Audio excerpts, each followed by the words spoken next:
очень большие новости. В этом видео я собрала для вас самые горячие новости в мире искусственного интеллекта, которые коснутся почти каждого, даже если ты ранее не интересовался и не использовал искусственный интеллект и нейросети. В этом видео. Хотим мы этого не хотим, а мы реально официально вошли в новую эру, где искусственный интеллект внедряется во все вокруг нас. Это в наши соцсети, это в программы, это физические и онлайн-продукты. Но приятнее, наверное, сказать, что вместо 1000 программ, которые мы использовали с нейросетями, сузится до нескольких программ, потому что в игру вступают официально монополисты Google, Meta, Microsoft, Apple и выпускают свои продукты в уже привычных нам программах. И теперь про ИИ будет знать даже тот человек, который не слышал про искусственный интеллект.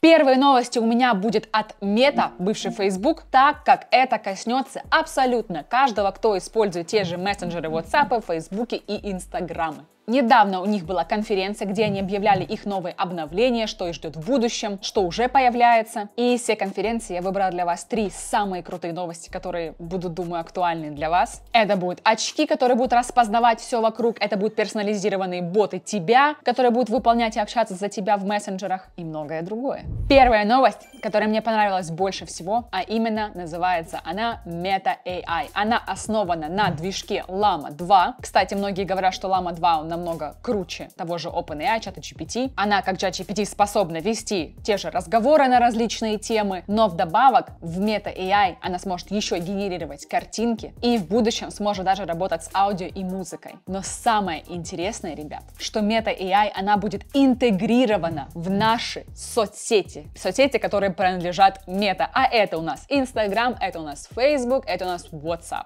Это означает, что пользователи этих платформ, мы, сможем использовать нейросети, искусственный интеллект внутри наших соцсетей, внутри этих платформ. То есть мы сможем задавать вопросы, корректировать наши сообщения с помощью искусственного интеллекта, создавать картинки внутри, создавать стикеры и не переходить на чат GPT специально для этого, а уже в наших соцсетях использовать искусственный интеллект. Честно говоря, эта новость и меня и радует одновременно, и страшит. Напишите, пожалуйста, ваше мнение. Самое сладкое, что будет в Meta AI станет основой для персонализированных нишевых чат-ботов, которые специализируются на конкретных темах. Meta уже подписала контракты с известными личностями, чтобы те стали лицом для определенного нишевого чат-бота. К примеру, Виктор, триатлет, профессионал своего дела, и ты сможешь задавать ему профессиональные вопросы. К примеру, сделать для тебя персонализированную тренировку. Сможет давать тебе профессиональные советы по конкретной его же тематике, а не просто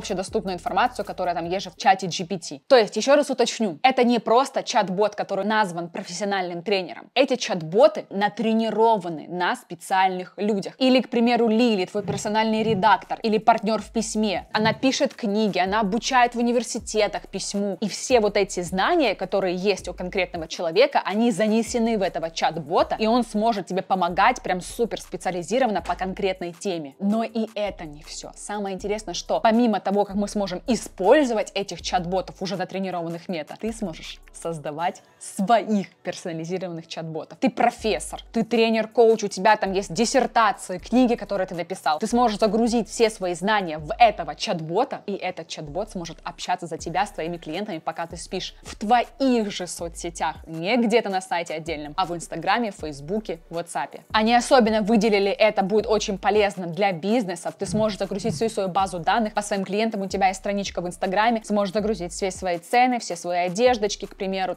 какие-то скидки, все, пока ты спишь, он за тебя отвечает и общается. Не просто отправляет сообщение, а общается по твоему тону с твоим клиентом. Ну как же это круто! А для любителей метавселенных ты сможешь загружать этого персонального бота в метавселенную, где он сможет, пока ты спишь, всегда общаться, как ты, с твоими друзьями, знакомыми, тоже продавать свои услуги, я не знаю, или просто заводить знакомства. Чат-бот уже доступен, я знаю, у некоторых в WhatsApp. Как его найти, вы сможете создать, там будет new chat, будет new Meta AI. Посмотрите, если у вас. У меня пока недоступно, но, возможно, у вас уже есть, если вы находитесь сейчас в Америке. Помимо этого, у Meta появились обновления, вы сможете делать персонализированные персонализированный фон, вы сможете убирать, добавлять, редактировать ваше изображение. Вторая новость, которая заставит меня, скорее всего, потратить деньги, а это Meta выпустили Ray-Ban Meta очки. Это наконец-то не какие-то гиганты, которые неудобные, а красивые ray-ban-овские очки, в которых, первое, встроена 12-мегапиксельная камера. Что она дает? Ты сможешь фотографировать, снимать видео вокруг себя. Ты едешь на велосипеде, ты путешествуешь, ты сможешь сразу же снимать видео, фото. Второе, ты сможешь транслировать и проводить онлайн-трансляции в твоем же Инстаграме, в твоем же Фейсбуке. Самое интересное, что там будет интегрирован ИИ, искусственный интеллект, и ты сможешь общаться со своими очками. Почему самое интересное? Да потому что у них есть функция распознавания, то есть мы смотрим, готовим барбекю. Эти очки смотрят на барбекю, распознают все, что там есть. И ты задаешь вопрос ИИ, я хочу приготовить мясо well done, скажи, сколько времени еще осталось, чтобы оно приготовилось well done. Он распознает это мясо и тебе же отвечает в очках, сколько времени тебе нужно подождать. Вы понимаете, насколько это круто? Это просто будущее, которое мы себе представляли, оно уже начинается. Говорить много не буду об этом, так как я их не тестировала, возможно, не так хорошо в использовании, но как только куплю, сразу же покажу, сразу же протестирую, вы знаете, всегда говорю честный обзор. И третья новость — это AI-студия. Что это такое? Платформа для создания искусственного интеллекта, для создания твоего искусственного интеллекта под тебя. Вы сможете обучать своих, и если у вас нет супер там навыков программирования, вы тоже сможете научиться. Поэтому что это говорит? Хотим кодить, не хотим кодить, а кодить нам все-таки придется научиться, чтобы в будущем мы смогли управлять ИИ, а не искусственный интеллект нами.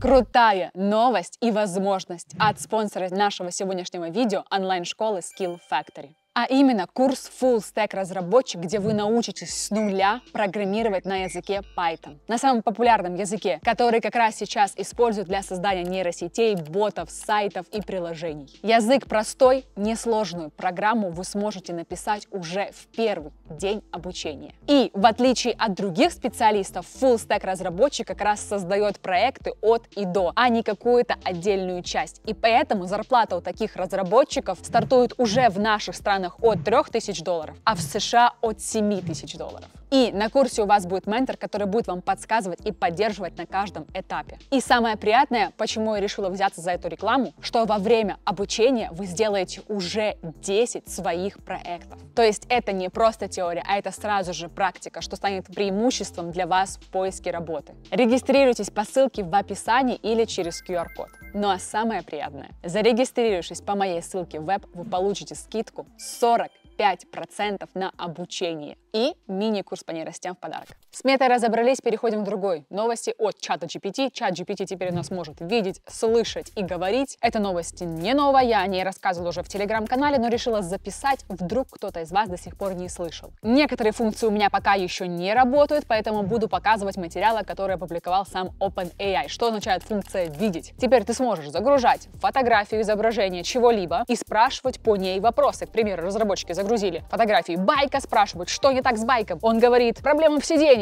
Окей, они сфотографировали сиденье, говорят, как теперь это исправить? Он им написал, как это исправить, инструкцию. И далее то же самое, ты можешь задавать любые вопросы. К примеру, люди загружают туда провода, говорят, от чего этот провод. Люди спрашивают материал пола, чтобы купить себе такой же пол в дом. Решают домашки по математике. И даже ChatGPT теперь помогает гадать на кофе, определяя даже, какого вида это гадание.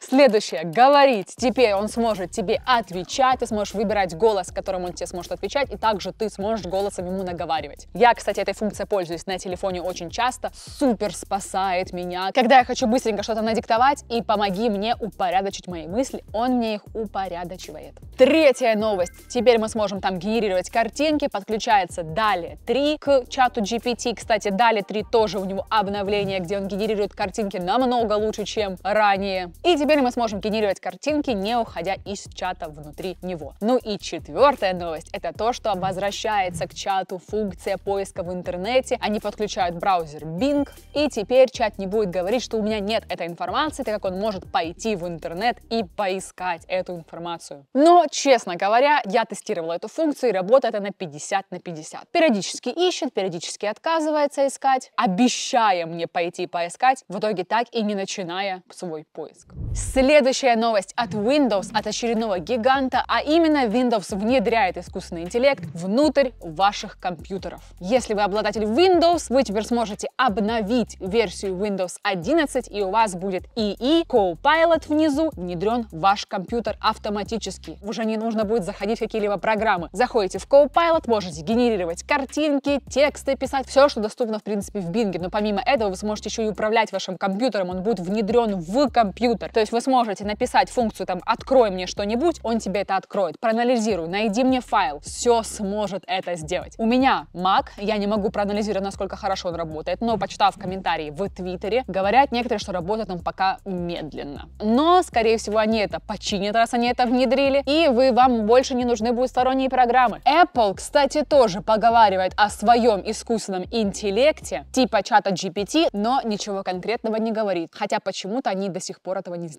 Ну и, конечно же, новости от Google, очередного другого монополиста, но который мы используем очень часто, и, соответственно, он теперь будет внедряться в нашу повседневную жизнь, именно все в Gmail, программы, а именно Google Bard планирует стать вашим персональным ассистентом и помощником. Он сможет управлять вашими задачами, планировать ваши поездки, находить информацию на вашей же почте, создавать списки продуктов, одежды, поиск этой одежды, поиск информации и отправлять текстовые сообщения. То есть, если у вас есть Google и вы не подозреваете о существовании ИИ, то скоро вы об этом узнаете, так как он будет внедрен во все приложения Google. Google будет доступен в Google Workspace, Gmail и Google календаре. Ну а в ближайшем будущем, скорее всего, везде, что касается Google. Поэтому, учитывая новости от тех же всех же соцсетей, от поисковых систем, действительно, нам скоро не понадобятся другие сторонние приложения, так как наши приложения, которые мы используем по сей день, уже привыкли к ним, в них будет искусственный интеллект. Мне даже интересно, какие приложения уйдут с рынка и насколько быстро. Вопрос на засыпку к вам. Как вы думаете, какие программы не будут внедрены гигантами, чтобы сторонние разработчики смогли это сделать для вас? Напишите, многим будет интересно. Меня также смотрят разработчики, что бы вы хотели, чего гиганты до сих пор не сделали. Быстренько новость про Canva. Мы часто ее используем в наших работах. Так вот, в Canva теперь внедряется искусственный интеллект, он уже может убирать фон, он уже может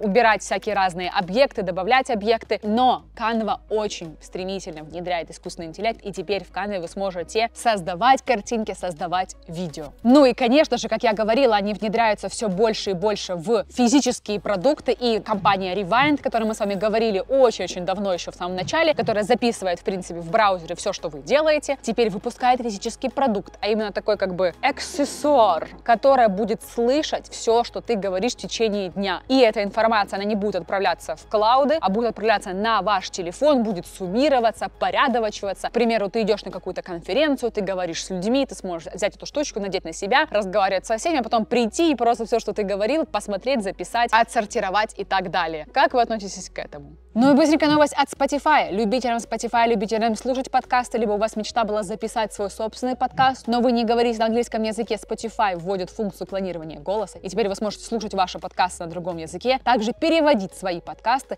на другие языки. Ну все, это на сегодня. Напишите, что вы думаете по всем этим новостям. Это действительно mind-blowing, все, что происходит. Пока.